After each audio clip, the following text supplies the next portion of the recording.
ठीक आहे. आता बघा आपल्या हे जे आता permit system symmetrical component fault calculation जे चाललंय यातला असं म्हणूया की इम्पॉर्टंट पार्ट आज जो बघणार आहे. ओके, तर बघा हेडिंग आहे त्याचं fault sequence networks. Okay, fault sequence networks.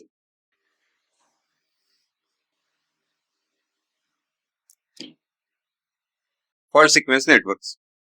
मग आपण कोणते कोणते फॉल्ट बघितले? 4 फॉल्ट आहेत टोटल. ठीक आहे, LG, LL, LLG आणि ट्रिपल लाईन किंवा ट्रिपल लाईन टू ग्राउंड. ठीक आहे, ट्रिपल लाईन आणि ट्रिपल लाईन टू ग्राउंड दोन्ही सेमच बरं का. तर त्यातलं बघा आपल्याला पहिला बघायचं आहे. पहिला बघायचा आहे LG fault. LG fault. Okay, आता LG फॉल्ट बघायचंय. त्यामध्ये नेटवर्क कसं काढतोय आपण बघा.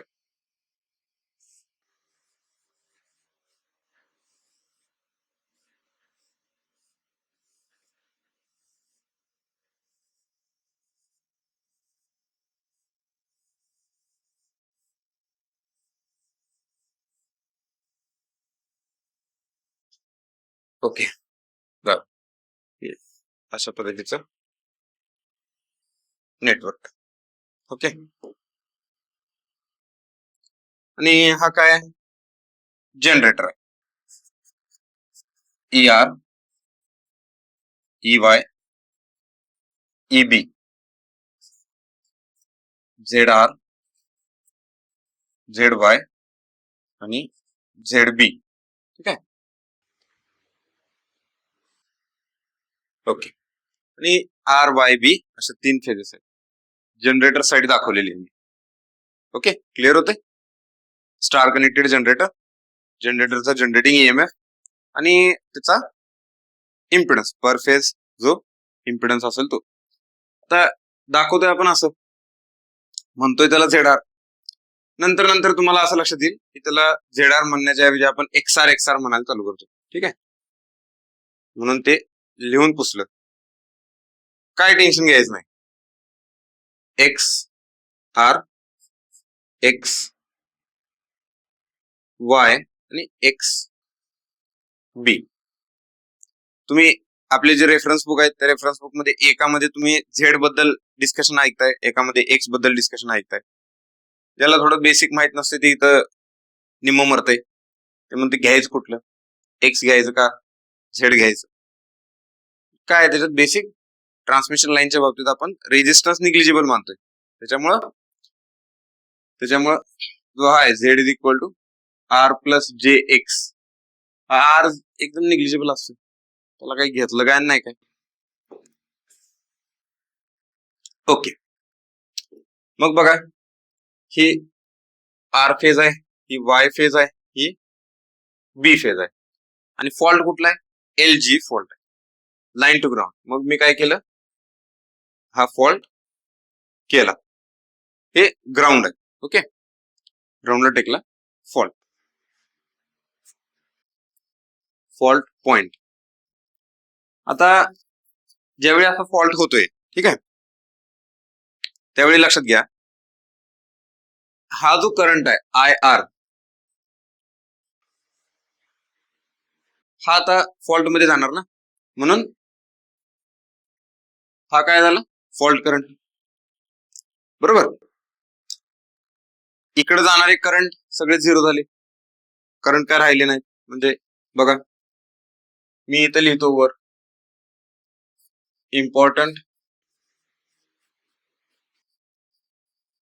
कंडिशन्स नेटवर्क वरून किंवा आपल्या डिस्कशन वरून आलेले काय आहेत बघा. IR is equal to IF. IR is equal to IF. मान्य आहे. त्यानंतर इतर दोन फेज मध्ये I Y is equal to I B is equal to 0. Unbalance झालाय, बरोबर. फॉल्ट झाल्यावर असंच होतंय, एका फेज मधला करंट ह्यूज वाढतोय आणि रिमेनिंग 2 फेजेस मधला करंट एकदम कमी होतोय. लक्षात आलं. त्याच्यावरून सुद्धा आपल्याला फॉल्ट म्हणजे बघता येतोय कोणता फॉल्ट झालाय ते. म्हणजे तुम्ही जर समजा कंट्रोल रूम मध्ये असाल, कंट्रोल रूम म्हणजे जिथं सगळे कंट्रोल पॅनल, रिले पॅनल सगळे असतात, ठीक आहे. कधीतरी एकदा व्हिजिट करा सबस्टेशनला, ओके, जाऊन या, बघा काय कसं कसं असतं ते. तर त्यावेळी आपल्याला कंट्रोल रूम मध्ये ह्या व्हॅल्यू 0 दिसतात. दोन फेज मधले करंट 0 दिसतात आणि एका फेज मध्येच करंट फार वाढलेला दिसतोय. म्हणजे याचा अर्थ त्यावेळी समजून जायचं लाईन टू ग्राउंड फॉल्ट झाला, ठीक आहे. आणि काय दिसतंय आपल्याला, तर जे फेजचं व्होल्टेज आहे व्ही आर हे होते 0. व्ही आर काय होते 0. हे पण समजून घ्या, हे अशी इंडिकेशन्स येतात. त्याच्यावरून ह्या 3 वरून ओळखायचं, ह्या 3 कंडिशन वरून ओळखायचं की fault is LG fault. Okay, कळालं इथपर्यंत. आता ह्या 3 कंडिशन महत्वाच्या. आता आपण बघा थोडस पाठीमागचं रिव्हिजन करू. आपण आय आर, आय वाय आणि आय बी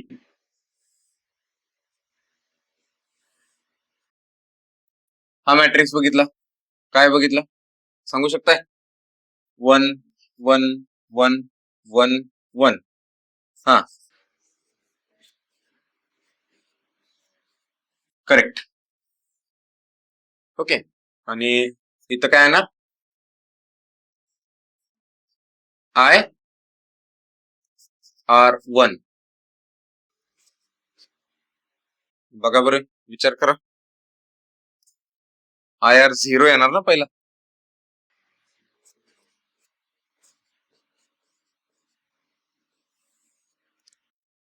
ते कन्फ्युजन करून घेऊ नका ते, ठीक आहे. आय आर 0, आय आर 1 आणि आय आर 2 हे आलं, ठीक आहे. आता जर मला या सिमेट्रिकल कॉम्पोनंटच्या भाषेत जर ते इक्वेशन लिहायचं असेल, मॅट्रिक्स लिहायचं असेल, तर आपण कसं लिहिलं होतं बघ, कसं लिहिलं होतं? I R 0, I R 1, I R 2.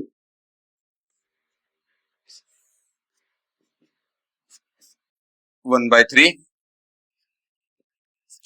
1 1 1 1 1. Correct, लक्षात राहील तुम्हाला. Square K. इथं काय आलं? I R, I Y, I B. Okay, हे बघितलं आपण थोडस त्यानिमित्तानं रिव्हिजन. ओके, आता बघा आपल्याला याचा वापर करायचा आहे, ठीक आहे. आय आर 0, आता ह्याच्यात पाठीमाग हा हे तुम्ही बघितलं बघा, आय वाय आय बी 0 आहे, ठीक आहे. म्हणजे हे दोघं 0 आहेत, मान्य आहे इथपर्यंत. मग आता त्याची इक्वेशन्स लिहूया आपण.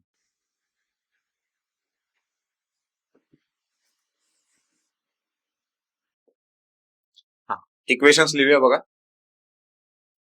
I R 0 is equal to I R 0 is equal to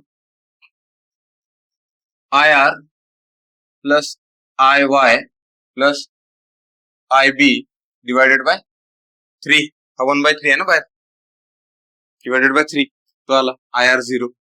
त्यानंतर आय आर 1 काय लिहिणार मी? आय आर 1 सांगा. I R plus correct K I Y plus K square I B upon 3. तसंच I R 2 is equal to I R plus K square I Y plus K I B divided by 3. पण बघा आपल्याला माहित आहे काय I Y आणि I B 0 आहे. ठीक आहे, मग मी काय लिहिणार याच्यावरून आय आर बाय 3. याच्यावरून काय लिहिणार आय आर बाय 3. याच्यावरून काय लिहिणार आय आर बाय 3. का बरं असं, का असं आय वाय आणि आय आणि I B, I Y is equal to I B is equal to 0. ठीक आहे, आता ह्यातनं एक लई इम्पॉर्टंट गोष्ट कळाली मला. एक तर फक्त माझ्याकडं आर फेजचा करंट आहे. ठीक आहे, फक्त आर फेजचा करंट आहे आणि बाकीचे 2 फेज मध्ये करंट नाही आहे. महत्वाचा पॉइंट आहे.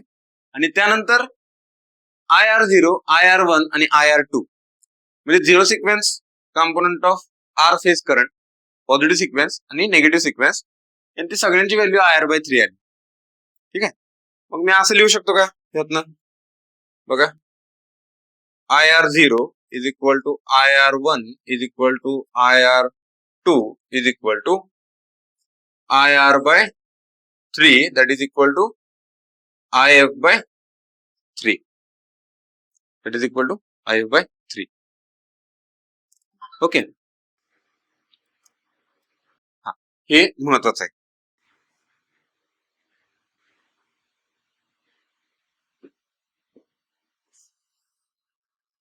हे महत्वाचं इथपर्यंत कळालं, काय शंका इथपर्यंत? ठीक,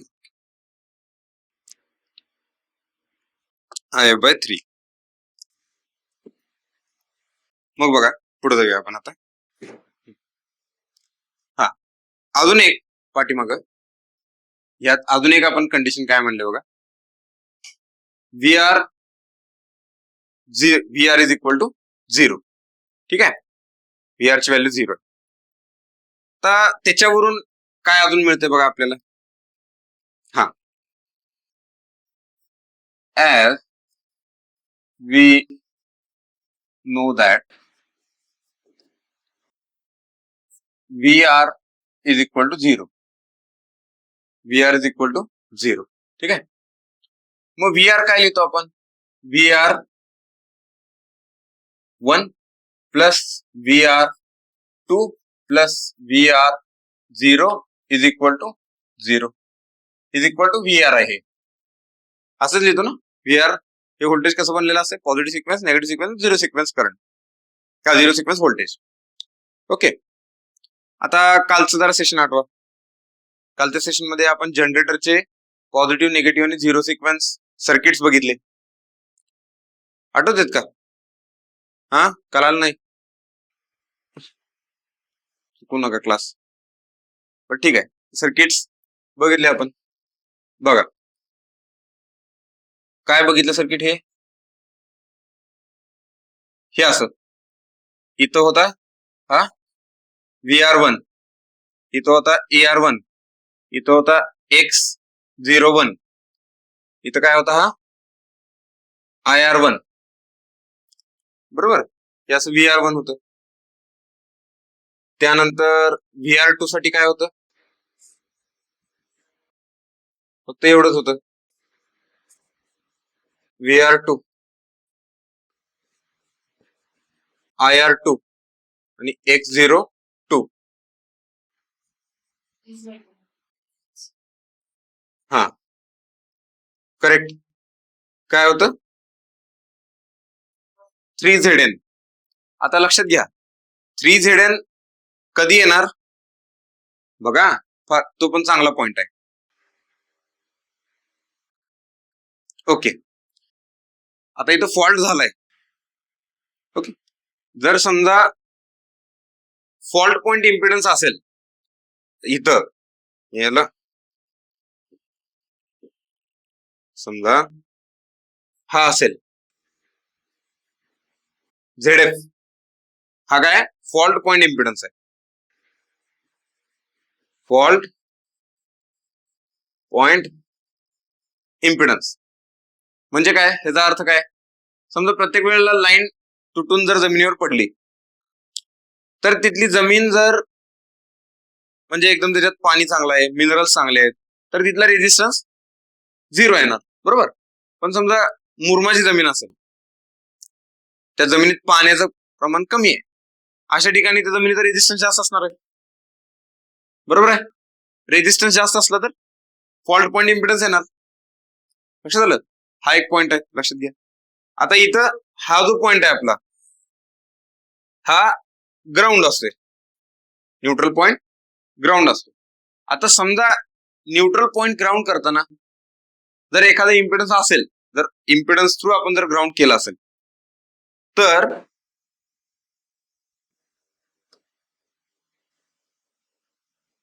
तर तो बघा, तर तो झेडएन येणार,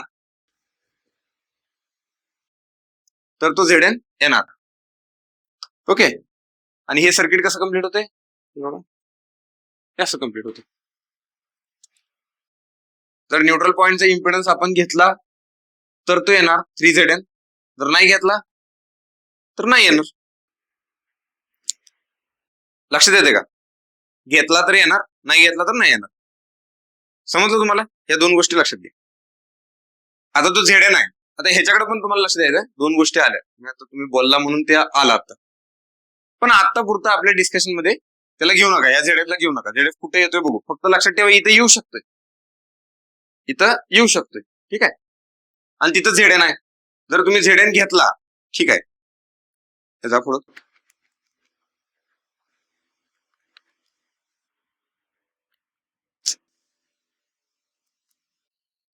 हा, हे बघा, जर तो Zn घेतला तर इथं काय येणार, हा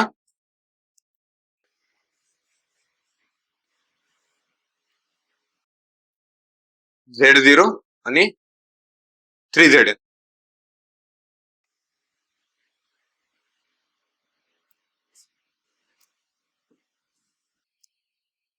हा, 3Zn आणि Z0. हा काय दिला, IR0, आणि हा काय आला, VR0. आता जरा तुम्हाला कालची आठवण व्हावी म्हणून हे सर्किट परत काढले.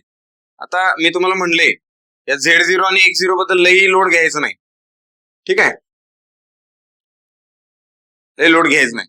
मी दोन्ही वापरणार, तुम्ही दोन्हीला पण ऍडजस्ट व्हा, म्हणजे याच्यात लई फरक नाही असं समजून घ्यायचं, ठीक आहे. जर तुम्ही रेफरन्स बुक वापरले तर काय काय ठिकाणी झेड घेतलाय त्यांनी, काय काय ठिकाणी एक्स घेतलाय, त्यामुळे ते कन्फ्युजन होते. पण इथे दोन्ही सेम आहेत असं कन्सिडर करा. लक्षात येतं तुम्हाला? मी परत परत सांगलोय, कारण त्यांना नंतर लई बर्डन येते पुढं, हे दोन्ही पण यायला लागले, काय कसं कन्फ्युजन व्हायला आम्हाला, ठीक आहे. इथं शिकवलंय तुम्हाला झेड म्हणून, पेपरमध्ये आले एक्स, तिथं टेन्शन घेत बसलं तर असं कसं, ठीक आहे. म्हणून पहिल्यापासूनच हे तुमचं कन्फ्युजन दूर करावं लागलं. जे काय त्रास व्हायचा ते इथं झालेला चांगला, पेपरला होता का म्हणे त्या दिवशी. ओके, हे 3 सर्किट आले. आता याच्यावरून VR1, VR2, VR0 हे 3 आहेत, ह्याची इक्वेशन लिहायचे आपल्याला, ठीक आहे. सांगताय इक्वेशन बघा, हे याचं इथं लिहायचं, हे इथं लिहायचं, याचं हे याचं इथं लिहायचं. हा, सांगा बरं. हा, खाली ना डायरेक्ट इक्वेशन सांगा. हा, VR1 ER1 minus IR1 X01, correct, plus correct, minus IR2 X02 plus minus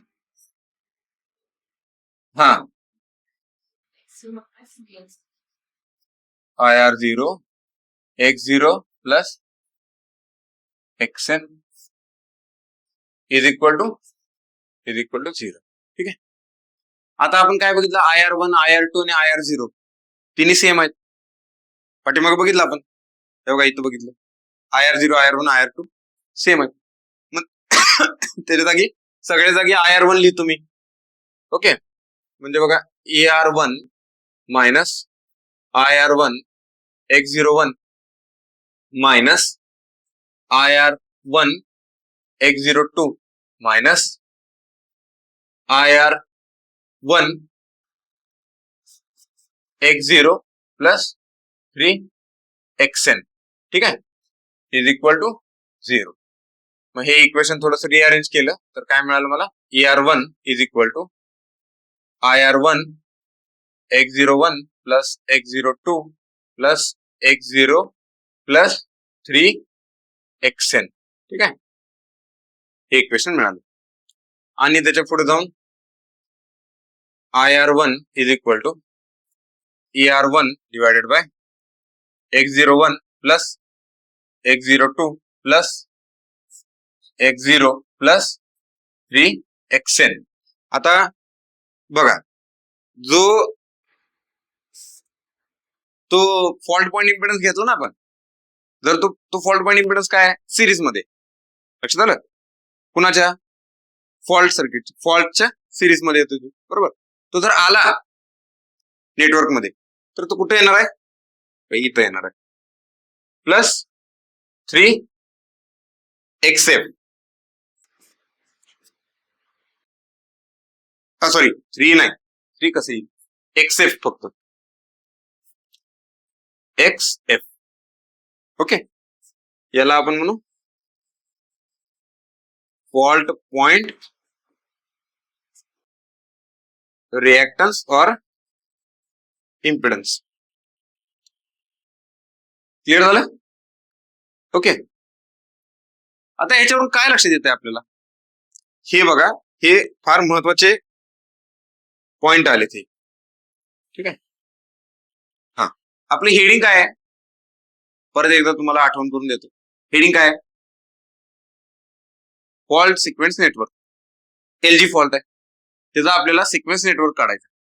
त्याचं काय काढायचंय, sequence network, fault sequence network कसं असणार. मग आपल्याकडे किती नेटवर्क आहेत, 3 नेटवर्क आहेत, 3 नेटवर्क आहेत, ठीक आहे. त्यामध्ये प्रत्येकाचे रेजिस्टन्स सेम आहेत, म्हणजे बघा IR1, IR2 आणि IR0 हे इक्वल आहेत, हे इक्वल आहेत. मला सांगा, ह्या तिन्ही सर्किट मधले रेजिस्टन्स इक्वल आहेत, सॉरी, तिन्ही सर्किट मधले करंट इक्वल आहेत, म्हणजे याचा अर्थ ते नेटवर्क कसे कनेक्टेड असतील, सिरीज मध्ये. गुड, सिरीज मध्ये कनेक्टेड असतील. झालं, मिळालं आपल्याला सिक्वेन्स नेटवर्क. सिक्वेन्स नेटवर्क काढू. आता समजून घ्या, आपल्याला ह्या इक्वेशन्स वरून नेटवर्क तयार करायचं. नेटवर्क कसा असेल हे इक्वेशन्स वरून तयार करायचं, लक्षात घ्या, ठीक आहे. मग आपण आता इथं आलो, इक्वेशन्स मिळाले मला, आणि नेटवर्क बघा मग कसं येणार.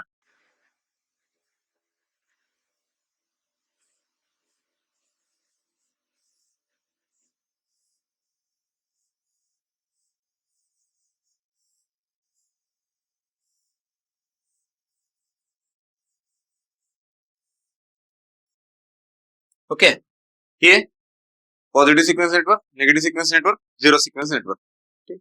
आणि हे काय आहे, सिरीज मध्ये कनेक्टेड आहे.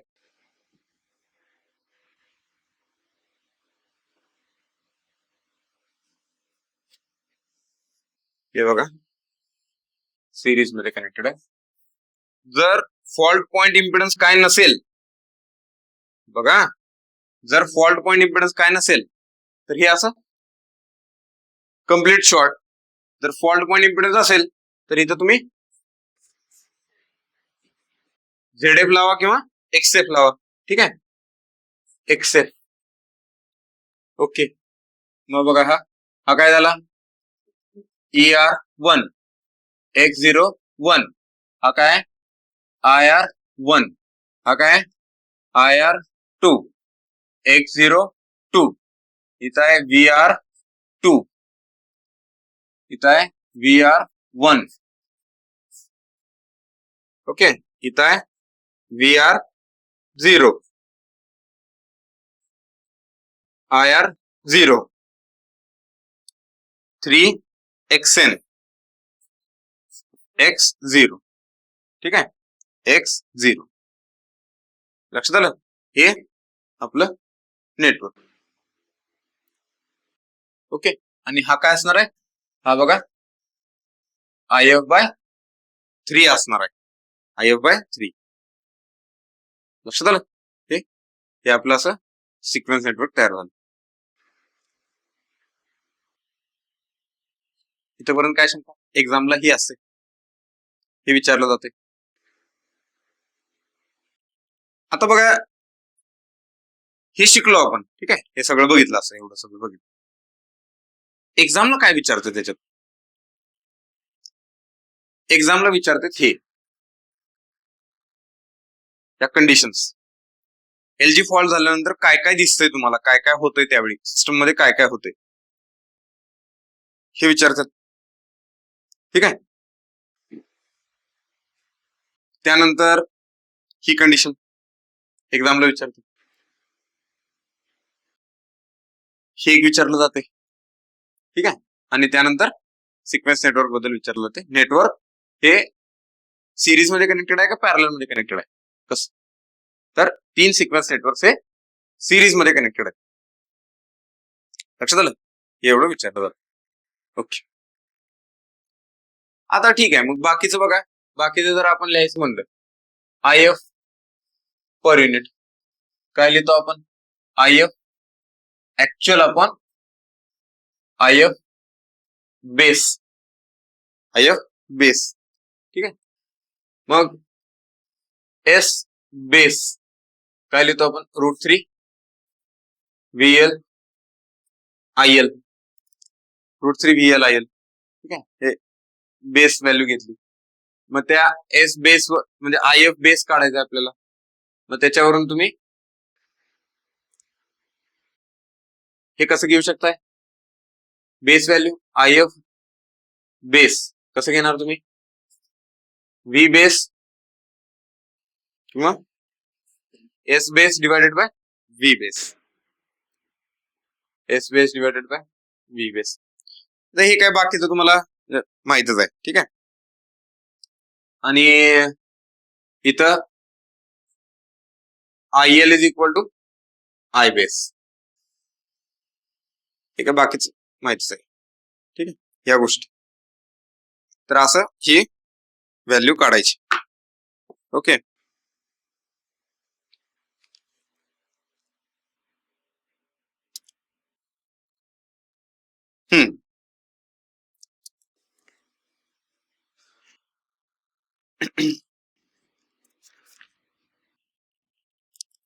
आता बघा ह्याच्यातनं थोडस आपण एक डिस्कशन करू. हे पाठीमाग हे जे इक्वेशन आले, हे जे इक्वेशन आले IR1 साठी मी काय लिहू शकतो बघा, ह्याला IF/3 लिहू शकतो ना, IF/3 बरोबर आहे का? हे IF/3, IR1 म्हणजे IF/3. आता फॉल्ट करंट आहे तो, ठीक आहे. किंवा IF मी काय लिहू शकतोय, हे बघा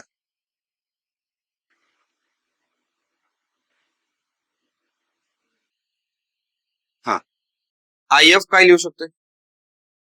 IF is equal to 3 ER1 divided by X01 plus X02 plus X0 plus 3XN plus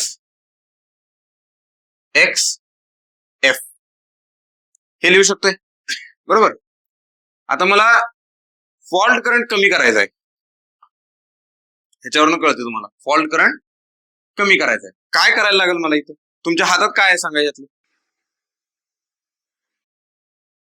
तुमच्या हातात काय? डिनॉमिनेटर वाढवायला पाहिजे, करेक्ट. LG फॉल्ट साठी डिनॉमिनेटर वाढवायला पाहिजे. डिनॉमिनेटर मधला कोणता पार्ट वाढवणार आहे तुम्ही? हा न्यूट्रल पॉइंट इम्पिडन्स जो आहे तो इम्पिडन्स आपल्या हातात आहे ना, किती लावायचा, समजलं. तो जर जास्त ठेवला तुम्ही तर फॉल्ट पॉइंट इम्पिडन्स कमी होते, लक्षात, म्हणजे सॉरी फॉल्ट करंट कमी होते, मिनिमाइज व्हायला मदत होते. आता जर समजा माझी जर ही न्यूट्रल आहे इथली, ही जर न्यूट्रल आयसोलेट झाली, कट झाली, तर काय होणार आहे? फॉल्ट करंटच फ्लो होणार नाही. लक्षात आलं का? न्यूट्रल जर कट झाली तर फॉल्ट करंटच फ्लो होणार नाही. ओके, पण कट करू शकतो का आपण? कट केलं तर काय होणार आहे? तिथं रिटर्न करंटला पाथ मिळणार नाही ना, बरोबर? त्यामुळं न्यूट्रलचं व्होल्टेज वाढतंय, लक्षात घ्या त्यावेळी न्यूट्रल पॉइंटचं. ओके, आणि ते मग आपल्या सिस्टमसाठी स्टेबिलिटीसाठी चांगलं नसतं ते. आणि दुसरी गोष्ट, समजा न्यूट्रल जर ग्राउंड केलं नाही, केलीच नाही, तर आपल्याला कुठं लक्षात येणार नाही लांब एखादा फॉल्ट झालाय तो. लक्षात आलं का? फॉल्ट झालाय हे कळणारच नाही, कारण न्यूट्रल मधला करंटच वाढणार, काय चेंज होईना, त्यामुळे फॉल्ट झालेला कळणार नाही. म्हणून आपण काय करतो, इथं हे ग्राउंड करतो. आता ही जरा सिनारिओ समजून घ्या, जरा ह्याला ही गोष्ट किती इंटरेस्टिंग आहे बघा, समजून घ्यायला.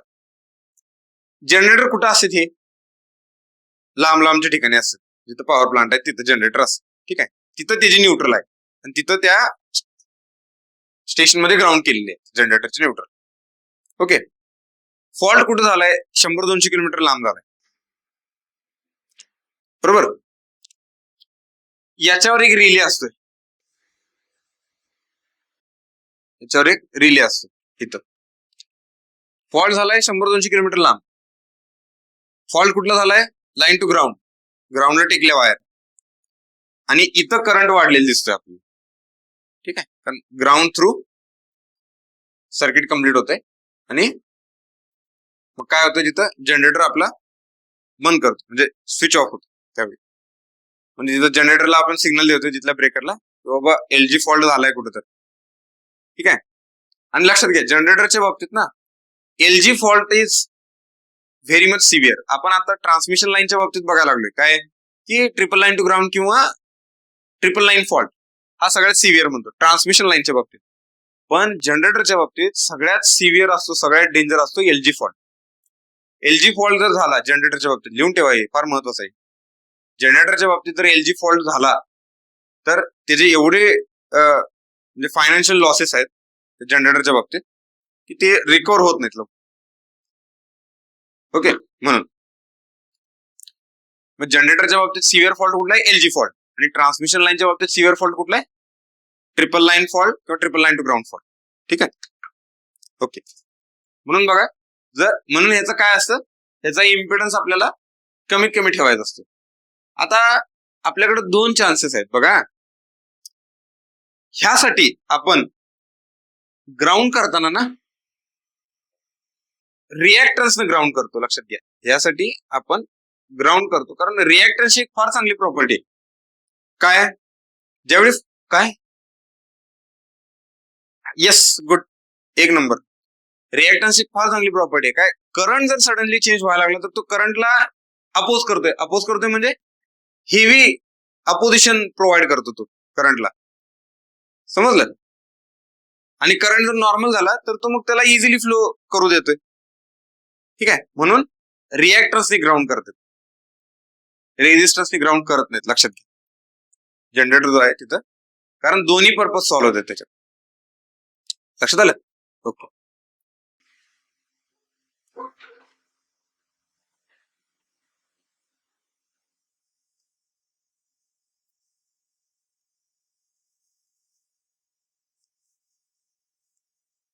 हा, म्हणजे बघा, जर एक्सेन इन्फिनिटी असेल म्हणजे आयसोलेटेड न्यूट्रल,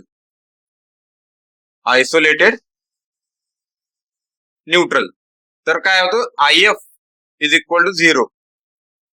IF काय होतं? 0. न्यूट्रल जर आयसोलेट झाली तर फॉल्ट करंट 0 होतं. हे याच्यावरून आपल्याला लक्षात येते, म्हणजे एक्सेन इन्फिनिटी. ठीक, ओके. पुढे जाऊया आपण.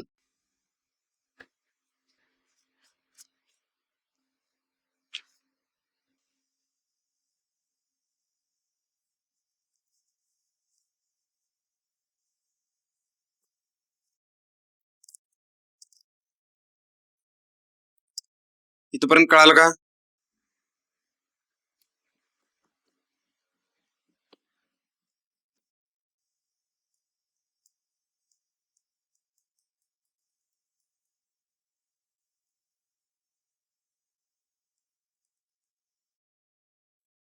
काय लिहिणार आहे तुम्ही? काय लिहिणार असला तर लिहून घ्या. तुम्हाला काय वाटले, काय पॉइंट जर वाटत असेल लिहायचे, सांगितले तुम्ही बऱ्यापैकी पॉइंट आता सगळे. ठीक आहे, पुढे जाऊया.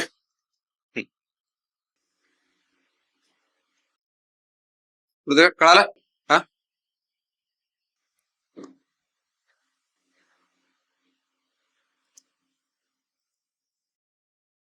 आता कालचा व्हिडिओ बघा परत.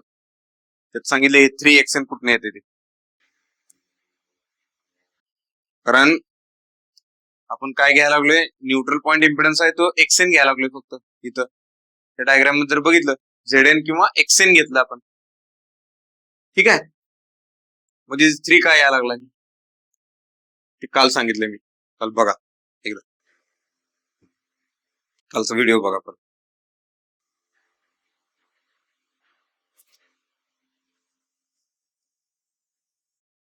ओके, पुढे जाऊया. आता आपला 2 नंबरचा fault, LL fault. Okay, line to line fault. ठीक आहे. आता लाईन टू लाईन फॉल्टचा आपण नेटवर्क बघू.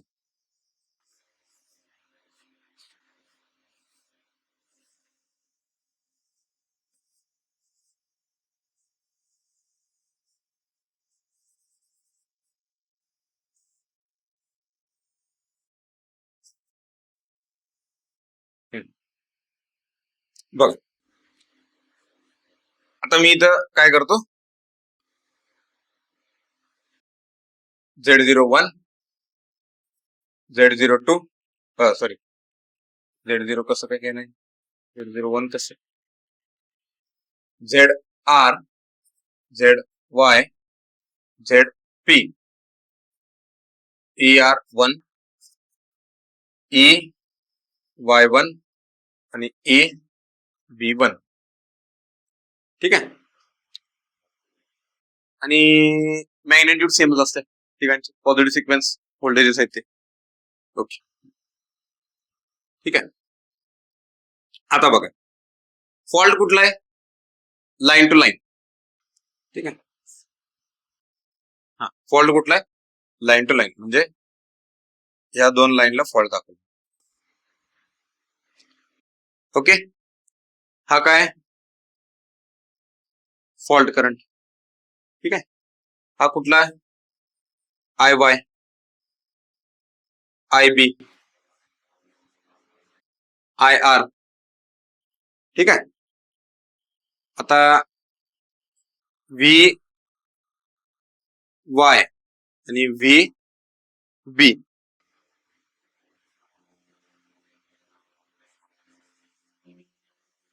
ओके, हे बघा काय झाले, आता 2 व्होल्टेजेस इक्वल झाले. ते ग्राउंडला टेकलेत का, त्यामुळे 0 नाही म्हणायचं. ठीक आहे. हा, आणि हा काय झाला, करंट इथला. बघा, इम्पॉर्टंट कंडिशन्स. हा, किंवा या कंडिशन्सना मी काय म्हणतो, नवीन शब्द वापरतो बघा, ऑब्झर्वेशन्स. म्हणजे तुम्हाला जरा लक्षात राहील की फॉल्ट झाला तर तुम्ही काय बघणार आहे, तुम्हाला काय दिसणार आहे ऍक्च्युली. ओके, बघा काय काय दिसतं याच्यात. IR is equal to 0, IR is equal to 0, IY, ठीक आहे, plus IB is equal to 0. म्हणजे त्याच्यावरनं काय कळालं, IY is equal to minus IB, IY is equal to minus IB. ठीक आहे, IY is equal to minus IB. त्यानंतर हा, VY is equal to VB. 2 वायरी एकमेकांना टेकलेत ना, त्यामुळे 2 व्होल्टेज इक्वल झाले. ठीक आहे, VY is equal to VB. तर ह्या 4 इम्पॉर्टंट कंडिशन आहेत. ह्या 4 इम्पॉर्टंट कंडिशन आणि ह्याच्यातनच हाच IY काय आहे बघा, हा फॉल्ट करंट आहे. हाच फॉल्ट करंट आहे ना, डायग्राम मध्ये दाखवलं. लक्षात आलं इथपर्यंत?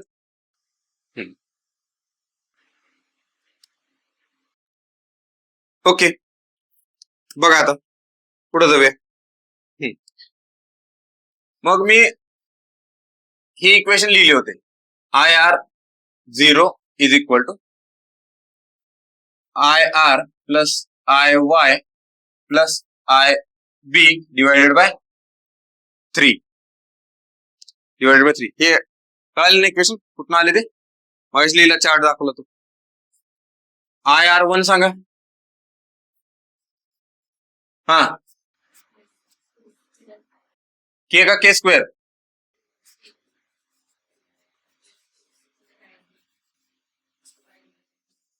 हाँ, IR2 IR plus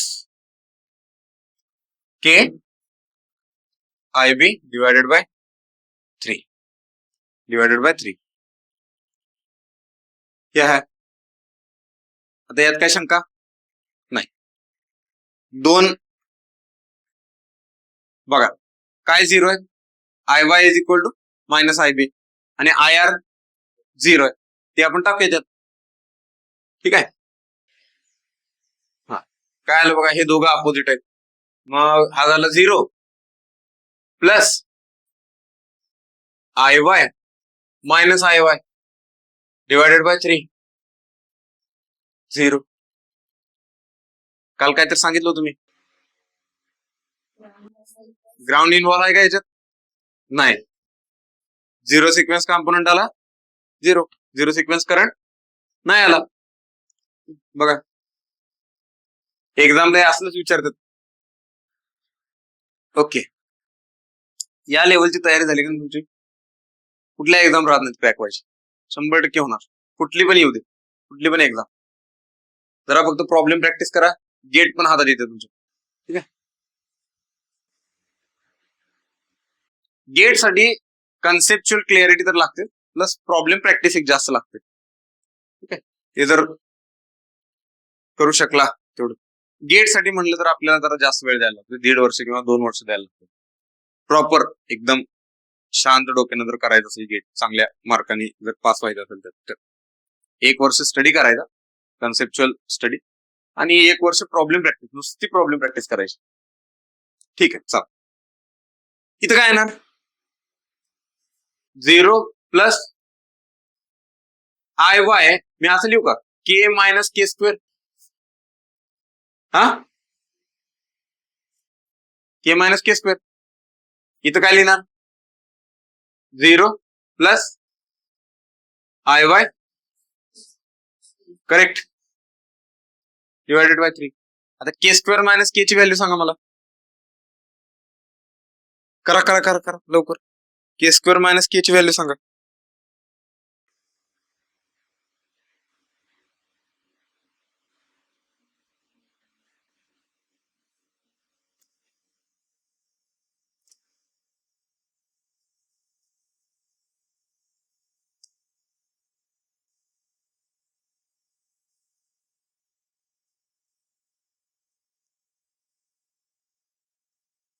K square ची व्हॅल्यू काय येते,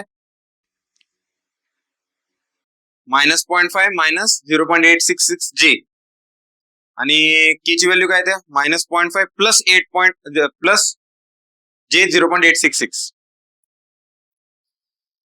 बरोबर. के स्क्वेअर ची व्हॅल्यू काय येते, -0.5 मायनस 0.866 जे, आणि के ची व्हॅल्यू काय येते, -0.5 प्लस 0.866 जे. त्या दोन्हीची बेरीज करायला लागला तर कॅन्सल होते, आणि काय येते आन्सर, -1.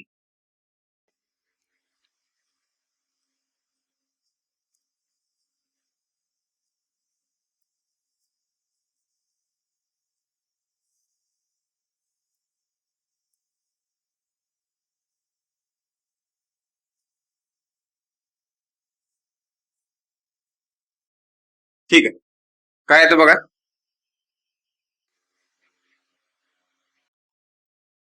एका ठिकाणी मायनस येईल, एका ठिकाणी प्लस येईल. मायनस मायनस येते, किती येते?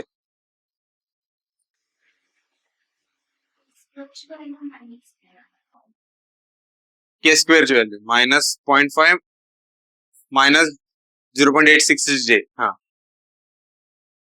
प्लस, हा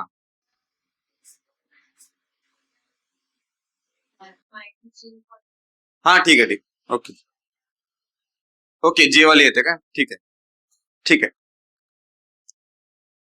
लक्षात ठेवा काय येते मग त्याची व्हॅल्यू इथं.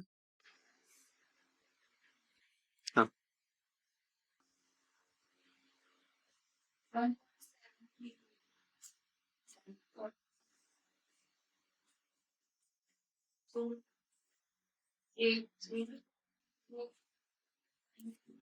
ठीक आहे, ती व्हॅल्यू लिहून ठेवा, व्हॅल्यू लिहून ठेवा ती.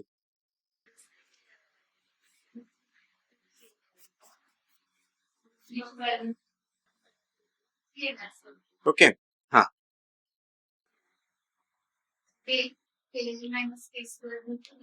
हा ठीक आहे, ठीक आहे. ती व्हॅल्यू लिहूया आपण. ती व्हॅल्यू तुम्हाला एक्झामला विचारणार काय येते त्याचा आन्सर.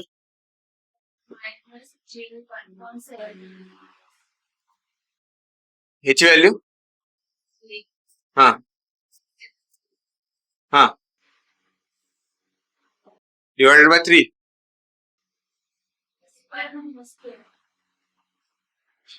बरं ठीक आहे, ती होमवर्क करा.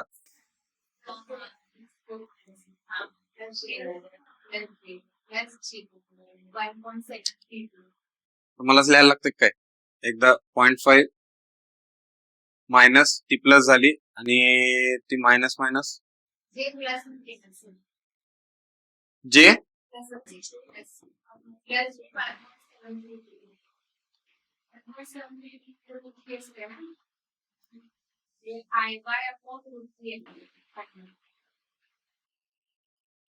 हा काय ते व्हॅल्यू, हा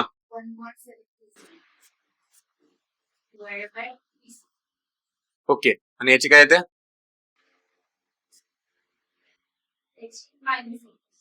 मायनस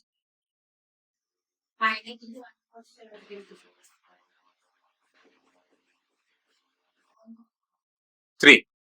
मग याच्यावरून काय कळालं तुम्हाला बघा, IR1 is equal to minus IR2. IR1 is equal to minus IR2. हे एक इम्पॉर्टंट कन्क्लुजन कळालं मला. ओके, हा. आता अजून एक कंडिशन काय वापरली होती आपण, हे बघा, हा इथं या. ही एक कंडिशन वापरली होती, ठीक आहे. VY is equal to VB. आता ते लिहूया आपण, VY is equal to VB. त्याच्यावरनं काय येते बघा, VY is equal to VB. आता VY कसं लिहिणार मी, हा VY0 प्लस हा K VY1 K square VY2 divided by 3 divided bye नाही येणार. हा पण चुकलं तुमचं,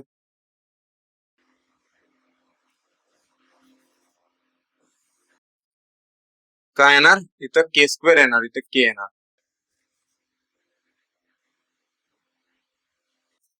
VY2 ठीक आहे, इज इक्वल टू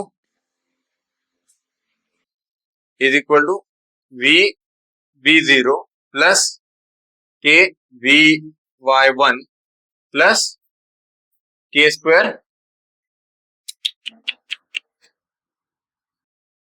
बरोबर आहे की K स्क्वेअर V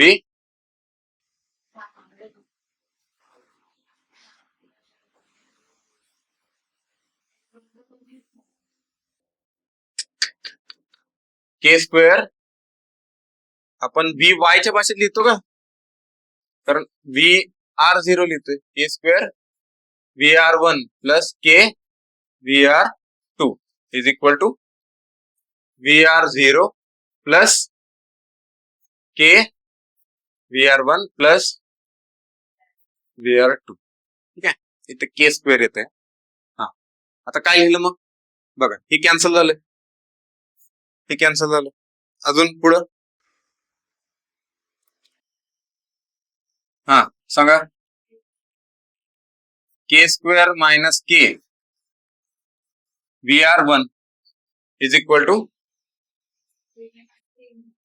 के स्क्वेअर मायनस के VR2. याला हे कॅन्सल झालं. काय आलं याच्यावरून, हे एक इम्पॉर्टंट कन्क्लुजन आलं. हे आपल्याकडे सिक्वेन्स नेटवर्क किती आहेत, 3, पॉझिटिव्ह, निगेटिव्ह आणि 0.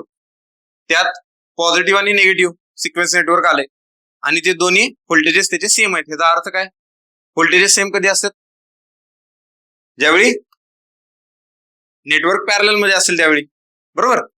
आता व्होल्टेजेस सेम आलेत म्हणजे दोन नेटवर्क पॅरलल मध्ये आहेत. कुठले नेटवर्क दोन पॅरलल मध्ये, पॉझिटिव्ह आणि निगेटिव्ह. आता हे कळालं तुम्हाला, पण ते कसे पॅरलल मध्ये आहेत,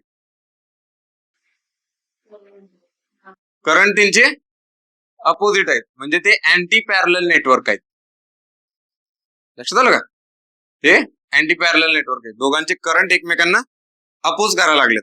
लक्षात घ्या, एकमेकांच्या अपोजिट डायरेक्शनला आहेत. लक्षात आलं हे असं. मग आता हे बघा, नेटवर्क कसं काढायचं. हा, पहिला आपण कुठलं काढूया, पॉझिटिव्ह सिक्वेन्स नेटवर्क काढूया.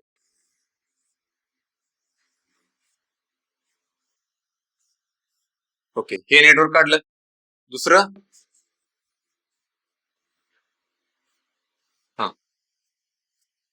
हा कुठला, IR2 X02. आपण झेड वापरायचं म्हटलं ना, झेड वापरायचं. मला म्हणलं होतं झेड वापरूया. Z02 हा Z01 ER1 VR1 IR1. ठीक आहे. आता हा IR1 करंट आहे, हा IR2 करंट आहे. ठीक आहे, दोन्ही अशी जोडायचे नाहीत, तर ते कसे जोडायचे, अँटी पॅरलल जोडायचे. म्हणजे बघा, हा करंट असा जाणार आहे, हा करंट असं जाणार आहे. दोन्ही करंट अपोजिट आहेत एकमेकांचे.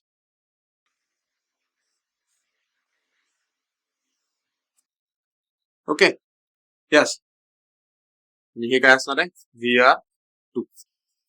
बघा, व्होल्टेजेस सेम आहेत, बट करंट त्यांचे एकमेकांना अपोजिट आहे.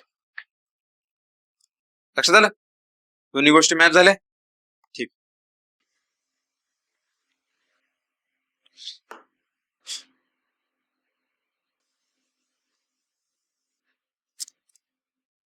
ओके. तर हे झालं कुठलं आपलं,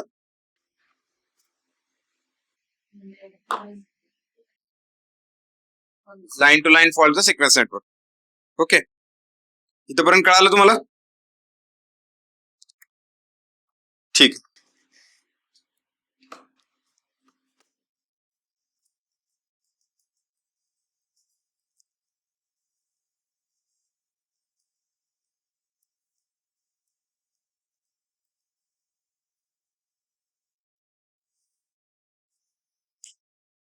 ओके, पुढे जाऊया. आता याच्यात IR1 काय लिहिणार मी सांगा बरं. IR1 इज इक्वल टू, हा IR1 चं equation ER1 divided by Z01 plus Z02. हे इक्वेशन लिहिलं IR1 चं, बरोबर आहे. आता आपण मागच्या नेटवर्क मध्ये फॉल्ट करंट काढला, IF चं इक्वेशन काढलं, 3ER1 divided by total impedance Z0 plus Z1 plus Z2 plus 3ZN plus ZF. ठीक आहे, हे इक्वेशन काढलं. आता इथं ते पण काढायचंय, फॉल्ट करंट काढायचंय. फॉल्ट करंट साठी पण मी इथं सुरुवातीला एक पॉइंट दिलाय. हा काय, IY is equal to IF, IY is equal to minus IB is equal to IF. मग I Y is equal to I F घेऊया आपण. ठीक आहे, बघूया त्यानं काय येत आहे आता. हा बघा, आय वाय किंवा अरे I F is equal to I Y. मग आय एफ आय वाय काय लिहितो आपण? I Y I R 0 plus K square I R 1 plus K I R 2 K I R 2 हे झालं आय एफ.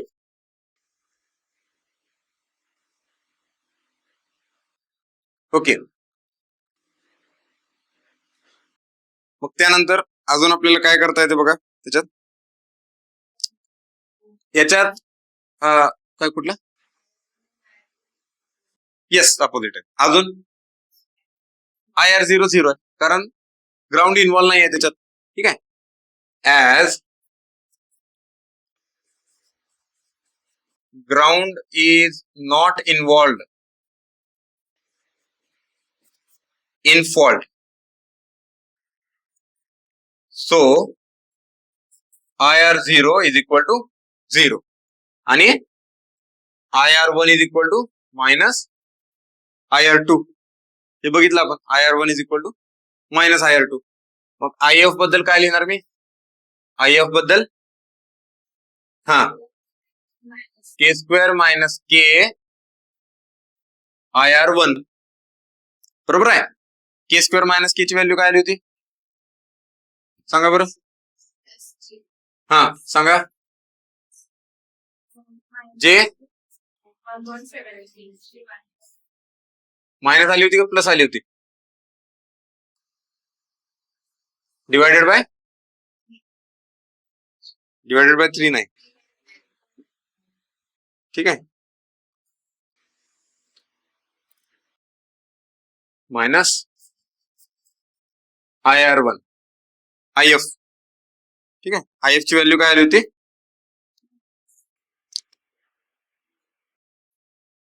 ओके, ही. आणि अजून काय लिहिणार तुम्ही? I F is equal to, बर त्यालाच तुम्ही काय लिहू शकताय बघा, मायनस जे 1.732 म्हणजे √3. ठीक आहे, आय आर 1 आणि I F is equal two plus जे √3 आय आर 2. हे लिहू शकतो का मी असं?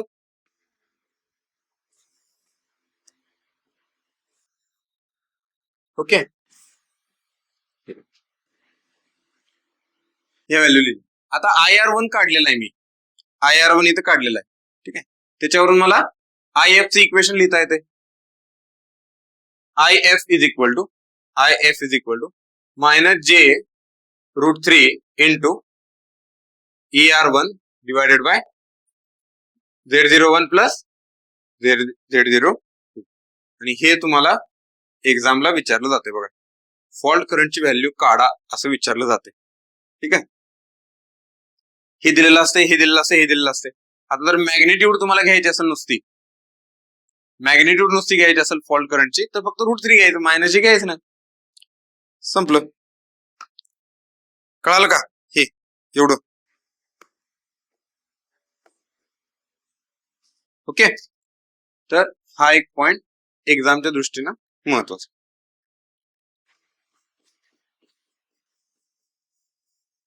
पॉइंट एक्झामच्या दृष्टीनं महत्वाचा, लक्षात आलं?